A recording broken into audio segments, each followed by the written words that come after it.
আমি আজকে বলে যাচ্ছি আমার হয়াত কতটুকু আছে জানি না।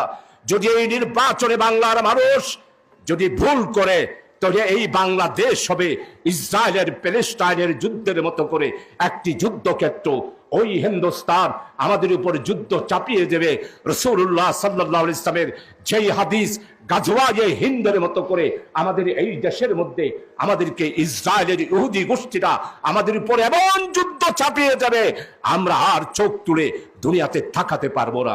এই জন্য আগামী নির্বাচন হচ্ছে দেশের স্বাধীনতা, সার্বভৌমত্ব নিরন্ন, এই দেশের অভাবগ্রস্ত যারা আত্মনাদ করছে, আমার নিরন্ন মানুষের মুক্তির ঠিকানা হিসাবে আগামী নির্বাচনে শুধুমাত্র ক্ষমতায় বসানোর নির্বাচন নয়, বাংলাদেশের 54,000 বর্গ মাইল, 56,000 বর্গ মাইলের 19 কোটি মানুষের ঈমান আকীদা রক্ষা করার নির্বাচন।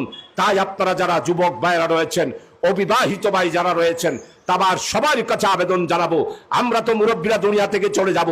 আগামী দিনের নতুন একটি বাংলাদেশ যদি আপনাদেরকে দিতে না পারি, তাহলে আপনারা যুবক ভাইয়েরা প্যালেস্টাইনে, ফিলিস্তিনে ওই শিশু কিশোররা, যুবকেরা যেভাবে নিরন্নভাবে শুধু অন্যের জন্য দাঁড়িয়ে থাকে, আমাদের বাংলাদেশও ঠিক সেভাবে দাঁড়িয়ে থাকতে হবে। ক্ষুধার্ত অবস্থায় আমরা অন্ন পাবো না, আমাদেরকে আধিপত্যবাদী ভারত আমাদের দেশকে ধ্বংস করে দেবে। আমি আজকে বলে যাচ্ছি আমার হয়াত কতটুকু আছে জানি না।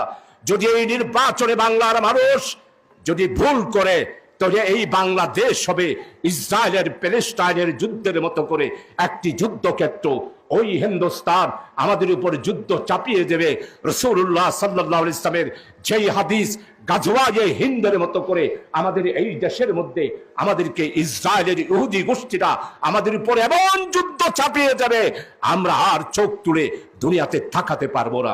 এই জন্য আগামী নির্বাচন হচ্ছে দেশের স্বাধীনতা, সার্বভৌমত্ব নিরন্ন, এই দেশের অভাবগ্রস্ত যারা আত্মনাদ করছে, আমার নিরন্ন মানুষের মুক্তির ঠিকানা হিসাবে আগামী নির্বাচনে শুধুমাত্র ক্ষমতায় বসানোর নির্বাচন নয়, বাংলাদেশের 54,000 বর্গ মাইল, 56,000 বর্গ মাইলের 19 কোটি মানুষের ঈমান আকীদা রক্ষা করার নির্বাচন।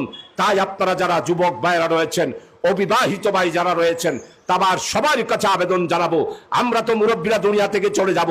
আগামী দিনের নতুন একটি বাংলাদেশ যদি আপনাদেরকে দিতে না পারি, তাহলে আপনারা যুবক ভাইয়েরা প্যালেস্টাইনে, ফিলিস্তিনে ওই শিশু কিশোররা, যুবকেরা যেভাবে নিরন্নভাবে শুধু অন্যের জন্য দাঁড়িয়ে থাকে, আমাদের বাংলাদেশও ঠিক সেভাবে দাঁড়িয়ে থাকতে হবে।